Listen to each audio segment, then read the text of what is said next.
Well, the Philadelphia Eagles just got some major injury news. The question is, how could it impact this defense? Which players will receive more opportunity moving forward? We'll take a look at the details and hear from Coach Nick Sirianni as well. But welcome into A to Z Philly. I'm RB. Do me a favor, go down below, hit that like button to help support this channel, and subscribe as we are on the road to 7K subscribers. We'll get into the injury stuff. We'll talk about a little bit more in terms of where this team is at right now as they are preparing to take on the Rams for Sunday Night Football. But I want to start it off actually with a question of the day to Eagle Nation out there. This is a topic that I've heard thrown out there now for a couple days, and I'm really curious to hear where the pulse is at, right? Because Eagle fans are saying on one hand, this is a Super Bowl or bust type of season. I'm sure they probably factored in last year and how that ended, saying that, the pressure is on, the expectations are here. But then on the other hand, people are saying, whoa, step back. We have a lot of good young talent on this roster, which has now opened up an even longer window. So where are you at right now? Is this a must-win season? Do they have to go out and win it all this year? What do you think? ESP on Twitter here says that he didn't feel this way in 22 or 23, but he has reached the point in 24 where anything but a Super Bowl for the Eagles will feel like a disappointment. He says they are good enough to win it. They've won the NFC before. They've been to a Super Bowl. No emotional victories. And to be honest, as someone who watches and covers sports and just continues to go through this cycle every year, the one thing I've learned a lot recently, especially with these Philly teams, is that you can never waste opportunity. Like when the moment is there, when you have the chance to get it done, you can't waste it. And sure, maybe I didn't feel that way in 22, but seeing how the team progressed and getting to the big game and, being so close to win, not winning it felt like, damn, you had the chance. You were there.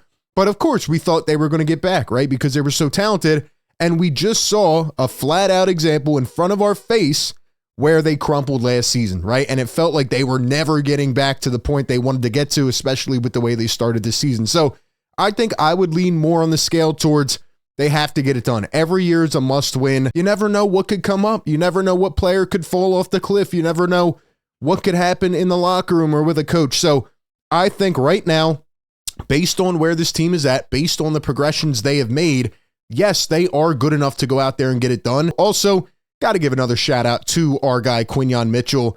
I mean, I've been praising this guy every week. I don't really have much left to say because he's been so good. He has shut down every single receiver. And this week he gets to go up against a couple other good receivers, right? Eagles get to see Cooper Kupp. They get to see Puka Nacua. Do I have any fear in the world that Quinyon won't show up? No, I don't. This guy has been so good. Eagles page put this out. Only NFL corner with 375 plus coverage snaps this season and 0 passing touchdowns allowed. That is off the charts, man. This guy is playing so beyond his years. Eagles got a good one, man. He is special. But all right, let's talk about the injury because Andrew DeCecco and a bunch of other Eagle reporters put this out today. Apparently, Bryce Huff is undergoing a procedure on Thursday for his wrist, right? We've heard a couple weeks now that Huff is dealing with a wrist injury. We didn't know if it was trade bait.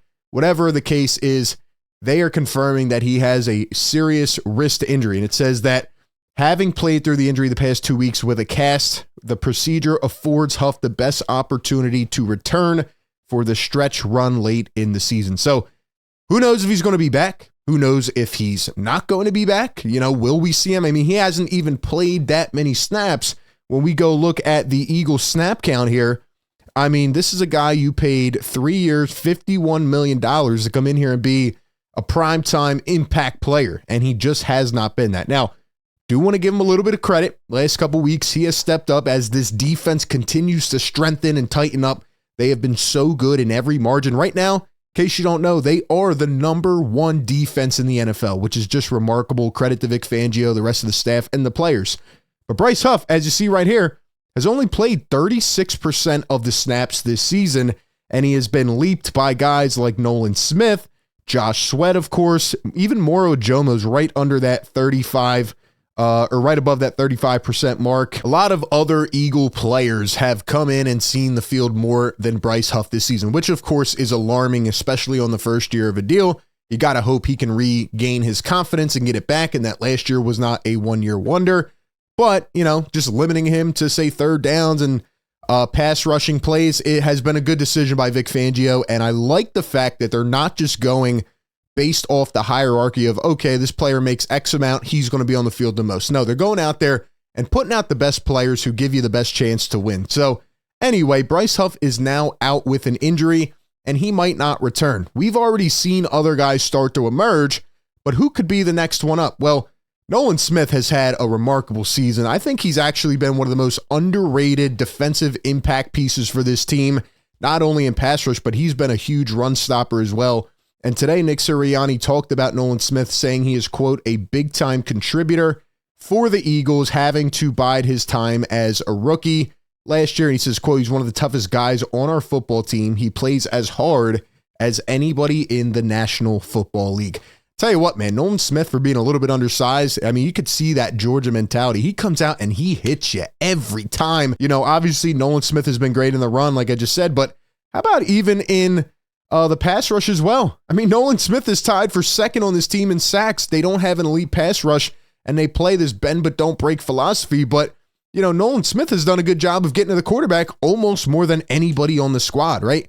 Josh Sweat, 6 sacks. Jalen Carter's 3.5. Now, granted, Nolan Smith is not seeing the same kind of matchups that Jalen Carter is. Jalen Carter's getting doubled on almost every single play, but it opens up the field for guys like Nolan Smith, and he has done a good job capitalizing. Last year, he looked, let's be honest, like a bust, and he has come out this year when given the opportunity, even when they signed somebody, and said, you know what, I'm going to play my tail off every single day, show the heart on the field. So I think Nolan Smith will continue to get additional opportunity, and he has definitely earned it. And in addition to him, how about a guy like Jalen Hunt? He racked up his first sack a couple games ago. Third-round pick for the Eagles, who we're still trying to learn about. Probably didn't expect to see him on the field this year. But Jalen Hunt is another guy who has shown promise for this team. See if they have his snap count on here. There he is. He has played only 6.8% of the snaps, but we did hear Nick Sirianni a couple weeks ago say that this guy was going to get more opportunity. He was going to see more snaps, and I think part of that is due to the Bryce Huff injury. Now you have to question, can he come back? Can he still impact the game? And if not, do you kind of just keep him on the sideline for the rest of the season? So unfortunate timing. It has been just a brutal season if you are Bryce Huff, but at the end of the day, man, Eagles got to find a way to continue to get this done. A lot of fans have been asking me, what do I think about this week? Can the Eagles get this done and then start to get ready for a couple of tough matchups, Ravens, Steelers, etc.? I think the Eagles are going to get it done this week, and I have full confidence in this team now. Sure, it may start out as a tight one, a rough one. They don't always go out and play the best on the West Coast, and, the time change, and plus it's a night game, so it's a little bit weird, right? Rams are kind of in desperation mode as well, pretty much having to win almost every single game at this point. And the Philadelphia Eagles are going to see some professionals on Sunday night. But the Eagles rookies, the young guys on this team, are leading the way. And it really feels like they are the professionals, the 5, 6, 7-year vets, the guys who are going out there and playing with so much enforcement and so much authority. And just, they're acting like they belong now. And I'm really just enjoying to see the progression with this team. But got to stack up the wins, got to handle your business 1 week at a time, right? The ultimate goal is to go into the playoffs, win a couple big games, you play the Lions and you take them down, but we're not there yet. We're not there yet. Keep your eyes on Moro Ajomo as well. It feels like he's kind of that additional plug and play piece, that can make a play when given the opportunity. So excited to see what the Eagles do. Vic Fangio has to keep it up. And this Eagles team is rocking and rolling right now. Give me your thoughts down below in the comments section. Appreciate everybody for tapping in. Be sure to like, comment, and subscribe. That being said, I'll catch you on the next one. Also, real quick, let's go ahead and give a shout out to our sponsor of today's video. It is the great BetMGM. Enjoy all your favorite sports like never before at BetMGM. Sign up using our code ATOZPA and get up to $1,000 back in bonus bets if you do not win your first bet. When you register with BetMGM, you'll get instant access to parlays, live bets, player props, and daily boosted odds specials. And with BetMGM at your fingertips, every play and every game matter more than ever. So sign up today with the bonus code ATOZPA and get up to $1,000 back in bonus bets if you do not win your first bet. Brought to you by BetMGM, the sportsbook born in Vegas. Download the app today. Please gamble responsibly.